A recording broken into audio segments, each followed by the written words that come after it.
It's 8 p.m. and here are our top stories in 90 seconds. It's amazing. Yeah. It's a credit to that old aircraft. Nothing short of a miracle prevented a tragedy. Two planes collide midair near Centennial Airport. It doesn't help that Centennial is one of the busiest airports in the country. One plane involved is owned by a company with a history of crashes. So how does this happen again? We're incredibly lucky that those pilots will be able to tell their story and help us all learn from it. Tomorrow, Colorado will start offering Pfizer vaccines for kids as young as 12. This is one more giant step on our fight against the pandemic. And while no school districts are requiring vaccines for students to return next year, one major district is requiring vaccinations for teachers. We're a learning institution. We believe in the science, and we believe that the science is clear and compelling at this point.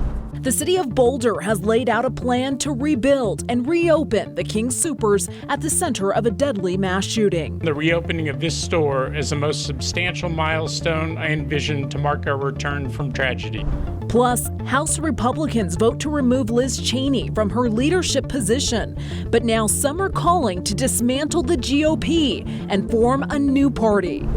And Colorado healthcare workers are feeling burnt out from the pandemic. Sometimes I feel like I become numb to what's going on or try to block it out. But even through these tough times, they are not giving up hope. We're hopeful, and I think vaccines are going to take us to that next stage of normalcy. Good Wednesday evening, and thank you for watching Denver7 News on Local 3. I'm Jessica Porter. A frightening sight today over Cherry Creek State Park. Two planes trying to land at Centennial Airport collided midair. The single-engine Sirius plane fell to the ground, slowed by a parachute. It was owned by a flight school. The other plane left with a gash through the middle. This one is a 19-seater Metroliner owned by Key Lime Air. Thankfully, only the pilot was on board. It is miraculous that no one was hurt, but something like this begs the question, how does this even happen? Denver7's Addie Guajardo spoke with an aviation expert who says it has to do with how busy the airport gets. Tower, Q-Line 970, declare an emergency. It's the moment two planes collided in midair over Cherry Creek State Park. The right engine failed. Alan Rodriguez was working on the back deck of a home in the Lake Point Estate neighborhood in Inglewood when he heard a jolting sound in the sky. It was coming towards the house we were working on. His coworker recorded this video of the plane going down in an open field. It scared us, to be honest. Did you see the crash? Howard lives near the airport. He's called this area home 20 years. He says his son witnessed the plane go down too, igniting a new worry. The concern is that a plane will actually hit the house or hit someone's house around here. There's an emergency in progress. About a half mile. Sue says a single-engine plane crashed near her home and a walking path she knows well. Yeah, we walk over there, so that's concerning. The parachute was directly in front of runway 35. Officials say the single-engine plane and the cargo plane were trying to land on parallel runways at the Centennial Airport when one plane overshot the final approach. Centennial is one of the busiest airports in the country. Tyler Batchelder, an assistant professor of aviation and aerospace science at MSU Denver, says while risks for the crash increase during landing, these collisions are rare. Air traffic control will provide advisories as much as possible, but really for any landing, especially on days like today, we're relying on looking outside the airplane, looking for other airplanes in the area. It's unclear which pilot is responsible for the crash. That was a definite midair. No one was hurt, but the damage is evident. The cargo plane miraculously landed at the airport with a gaping hole. To be able to confidently get the airplane back on the ground, they just had incredible skill. As for the Cirrus aircraft, he says it's one of the few models equipped with a parachute. It's an incredible safety feature that obviously saved their lives today. The National Transportation Safety Board and the Federal Aviation Administration is investigating the crash. Now, this investigation could take up to a year before it wraps up, and it truly is a miracle that all three people involved in these crashes were able to walk away alive and without any injury. Tyler tells us this will allow those pilots to share their story and the aviation community to learn from their mistakes. Reporting live in Centennial, Addie Guajardo, Denver 7.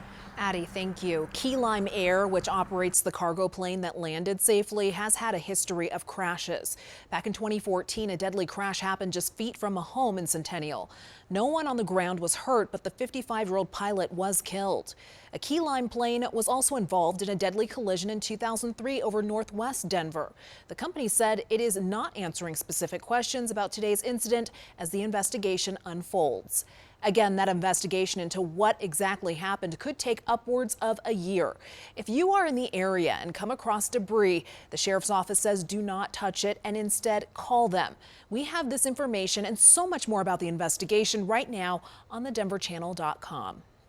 Cleanup on I-70 eastbound will continue into tomorrow morning after a truck carrying lemons caught fire this evening. The right shoulder near Denver West will remain blocked overnight.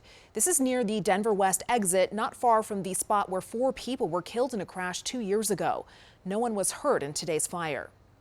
Starting tomorrow, Colorado will start issuing the Pfizer vaccine for people 12 and older. The CDC approved the vaccine for 12 to 15-year-olds today. Walk-up clinics in our state will start to offer the vaccines tomorrow. UC Health is already scheduling appointments as well. And while no district has required vaccines for students, Aurora Public Schools announced today that teachers will need to be vaccinated before the start of the new school year. The requirement only goes into effect when a vaccine receives full approval from the FDA. The superintendent says the move is about protecting students and keeping them in the classroom.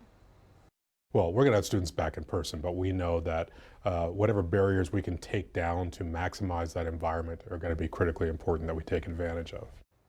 The district said there will be exemptions for religious or health reasons. It's difficult to determine how other districts are going to, or what they're going to do with vaccines. DPS says it doesn't keep track of who has or hasn't gotten the vaccine. Douglas and Jefferson County Schools says staffers are welcome to share if they've gotten shots, but don't have to. The King Superstore in Boulder, where 10 people were killed in March, will be renovated and is expected to reopen this fall. For grocery store representatives and city officials, this move is a sign that violence didn't win, and the community will come back even stronger.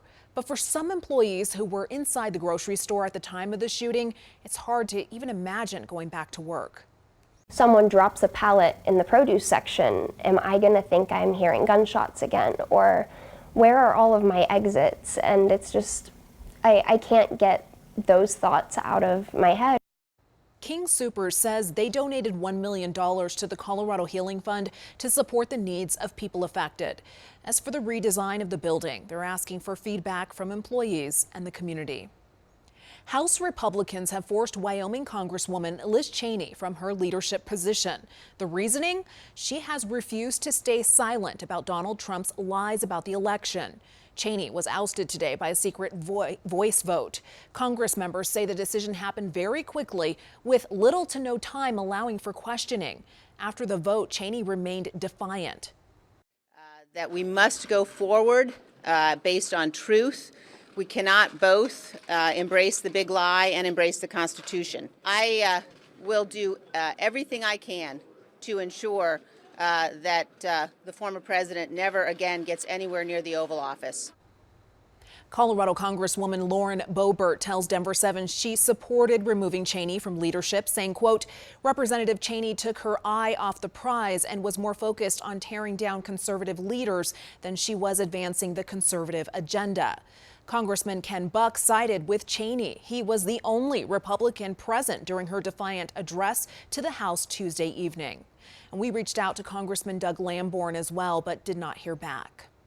The New York Times reports that 100 Republicans are expected to release a statement tomorrow threatening to form a third party if the Republican Party does not break itself away from former President Trump. The statement reads in part, quote, it is the patriotic duty to act collectively in defense of liberty and justice. So what will it take to create a third party? Turn to Channel 7 tonight at 10 to hear from political experts. The nation's largest gas pipeline restarted this evening as growing fallout from the cyber attack affects fuel supplies to nearly half the East Coast. At least 4 states declared a state of emergency as fuel prices grow and supplies run low. Part of the reason is panic buying. That's caused more than 1,000 gas pumps to go dry. The FBI believes the criminal organization DarkSide, likely operating from Russia, hacked the Colonial Pipeline system. The Department of Homeland Security says it's, quote, the most devastating ransomware attack on critical infrastructure in the U.S. to date. We are working at the direction of the President in an all-of-government way to address the cybersecurity threat that Colonial Pipeline suffered. Although the pipeline restarted, it will take days for the supply chain to return to normal. We aren't seeing any impacts in Colorado yet, but the airline industry is. American says it will make pit stops on long-haul flights to Hawaii and Europe, and that cancellations could follow. I cry. Yeah, and it's okay. Because, again, I mean, we have each other. Colorado nurses and physicians open up about the hardships of the past year and trying to overcome burnout. Do you see that light at the end of the tunnel, and how does it look now compared to maybe back in December even?